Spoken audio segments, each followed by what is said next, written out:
Hello, my name is Benjamin Hart. I'm an American attorney and the managing director of Integrity Legal here in Bangkok, Thailand.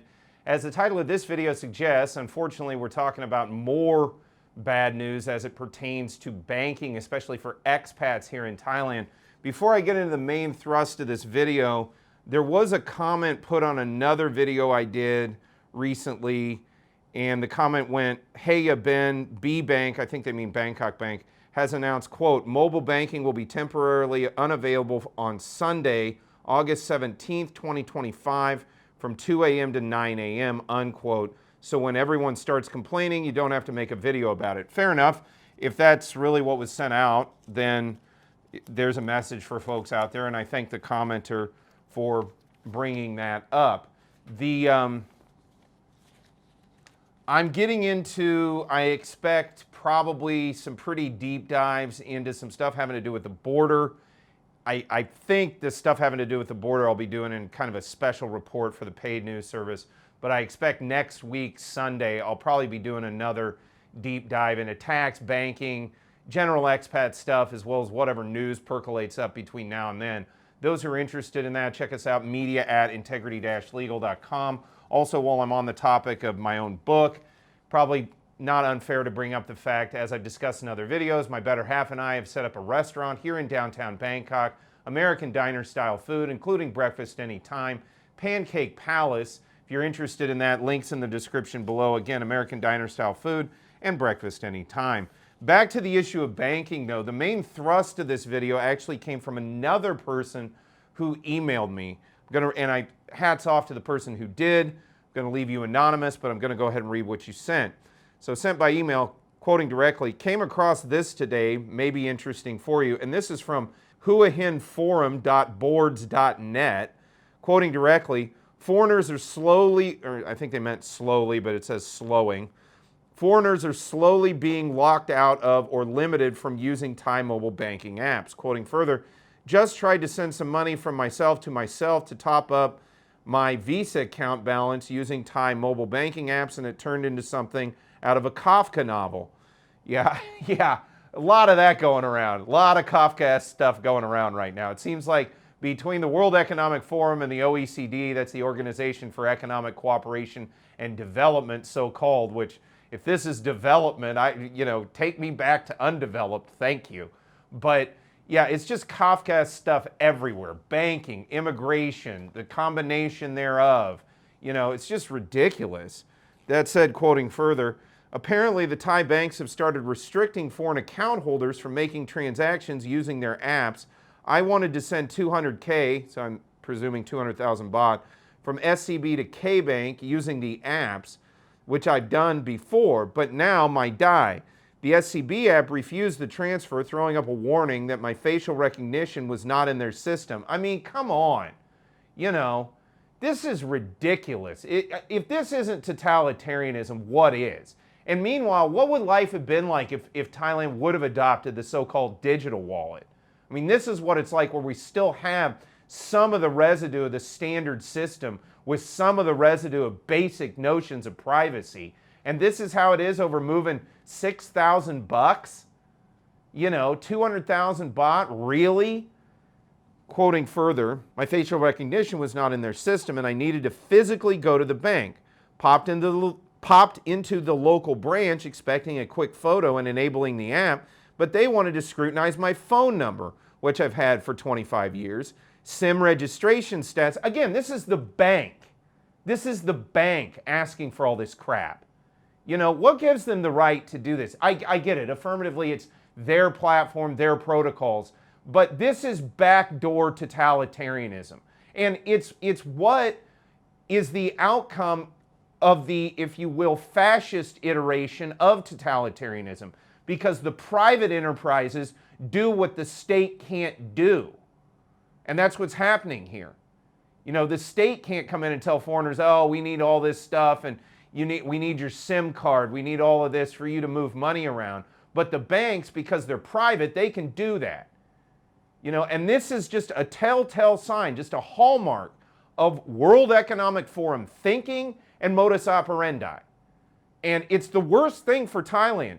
Does anybody in a policy-making capacity in Thailand think this stuff is going to add to investor confidence, is going to cause money to come to Thailand, especially good old-fashioned cash being transferred in to set up small businesses that benefit the street level economy, which, by the way, that's who you're going to have a problem with if it all sops up, and there's no liquidity, there's no investment coming in at the street level. Those people get angry, and we've seen what happens. Take a look at 2010. Nobody wants that. Or maybe the World Economic Forum does for their own ends against Thailand. This is serious stuff. It's not just banking we're talking about here. They're trying to have an undue influence on the very fundamental sinews of Thai society. Okay, I remember when I first got here, one of the things I really was first taken with and I loved about this place is we didn't have all this nonsense with banking. That banking was just, you walk up to an ATM, you need to send somebody some money, drop some cash into a deposit machine, type in their account, verify it, boom, it's gone. They've got it now. That is what creates a dynamic economy, the ability to quickly move liquidity around. And I'm sick and tired of, know your customer and money laundering and scammers and whatever. That's all pretext. How many scammers are there really out there? And by the way, they all seem to be Chinese. So where's immigration on that issue? Seriously. We have mechanisms to deal with scammers. We always have. This banking stuff is just Orwellian, totalitarian nonsense, and it will destroy Thailand's economy. Quoting further, SIM registration status, bank book, and passport number, which changes every time you get a new one, saying that they needed to contact the Bangkok call center to authorize it since the bank had no way of dealing with foreign customers.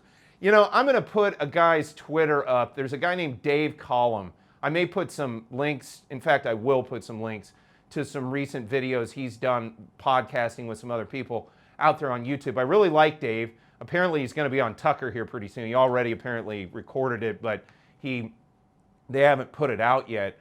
He talks about how he thinks the system's going to become increasingly brittle with this digitization. And what he's talking about there is there's increasingly less and less people, especially in the Western system, and Thailand's trailing behind that, thank God. And I hope, especially with the possibility of a different government, we could see this at least somewhat, hopefully, reversed. I'd prefer it all be reversed. None of this is good for Thailand. But what he's talking about is a brittleness where you can't get anything done. You run up against some problem on the digital system, and then you go in to try to talk to somebody. They can't do anything. They got to have you call into the call center, which those people at the call center are buffered against you actually interacting with them on a personal basis. So if they can't get anything done, it's no skin off their back. They just are like, oh, well, whatever, deal with it. I put up a thumbnail on a prior video talking about banking where I likened it to an old SNL sketch. We're the phone company. We don't care. We don't have to. That's the mentality. But as this becomes increasingly brittle, and it's becoming so in the West, and Thailand needs to seriously scrutinize this and throw it out because it's bad for this economy. This brittleness, this digitization where nobody can do anything, nobody wants to do anything, and nothing can get done, it will destroy our economy.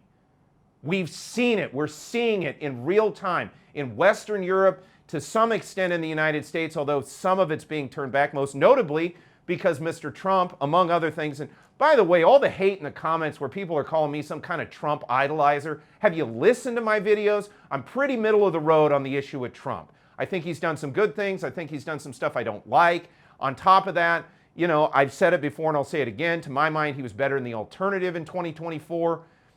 He just is what he is. He's a president. Stop. I'm tired of this treating him as something other than that. But in any event, Mr. Trump brought up a very valid point when he issued the executive memorandum that said, hey, OECD is done in the United States, and he specifically cited it as a threat to national sovereignty. I read that out on this channel at the time.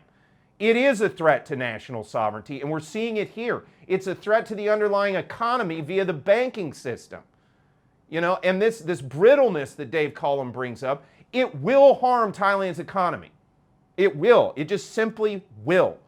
You know, and watch over time. We're seeing it. I mean, you know, the economy is slow by any metric. Part of the reason for that is all this tax nonsense that's been brought in, again, via the OECD. I think a lot of folks that would otherwise be here in Thailand this year are not, because they're counting the number of days they can be in Thailand so they don't hit the magical 183-day mark and thereby need to go ahead and file any kind of taxes. That scares them. In most cases, they don't actually have to. I've discussed this in other videos, but it scares them away. You know, on top of that, now we're tightening up all the liquidity so nobody can move any money around easily. You know, that is a recipe for destroying the economy, which is another reason why I've likened the West to communism. Communists hate a vibrant economy. A vibrant economy has people in it who can operate, who have their own prerogatives, who are not interested in listening to diktat from Politburo apparatchiks. Okay, and I find it very concerning that all of this is being brought in at the same time. We have a former or whatever avowed communist guerrilla as the quote-unquote acting PM. You know, all of this stuff is very concerning to my mind for Thailand. And again, if it keeps up, if this trend continues, this is not going to bode well for the economy here. And it's going to have the worst impact at the street level. And folks in a policy-making position need to be looking at that, because it's going to be you who those people at the street level who aren't getting the same economic activity that they're used to are going to be looking at. Quoting further, saying they needed to contact the Bangkok call center to authorize it since the bank had no way of dealing with foreign customers. So you lock these people out and then you send them, you know, they can't even go anywhere to deal with anything. Again, as Dave Colum has brought up, brittle, very brittle. And that kind of system breaks off. Do we want another 97? Because this is the kind of stuff that leads to those kind of economic problems.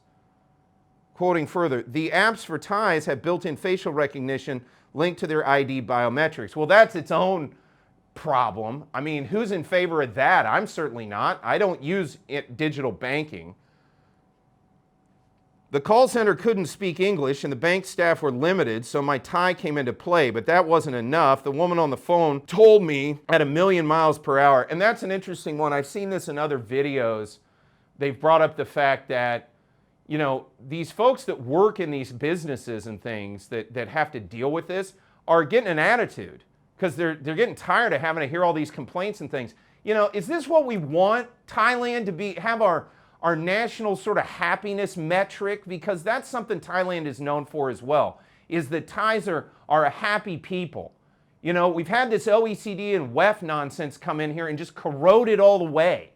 And now these people are really not pleasant to deal with at all. You know, that's what we want, is a nation of bureaucrats and clerks who all have a huffy attitude. Quoting further, 1,000,000 miles per hour, that if I wanted to send more than 50K, I need to go to the bank and phone the call center every time I want to make a transaction due to new government rules restricting foreigners, which apparently apply to all Thai banking mobile apps. So great.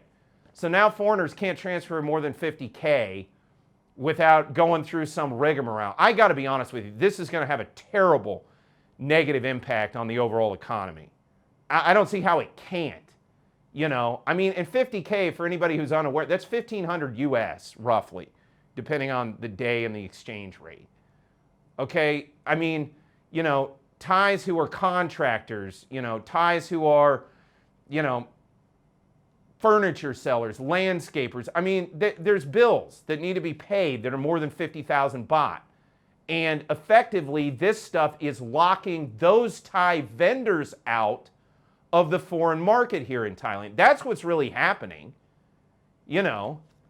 And on top of it, it's also predicated on this whole, oh, well, it's communist thinking or fascist thinking, however you want to look at it, totalitarian thinking. It's basically group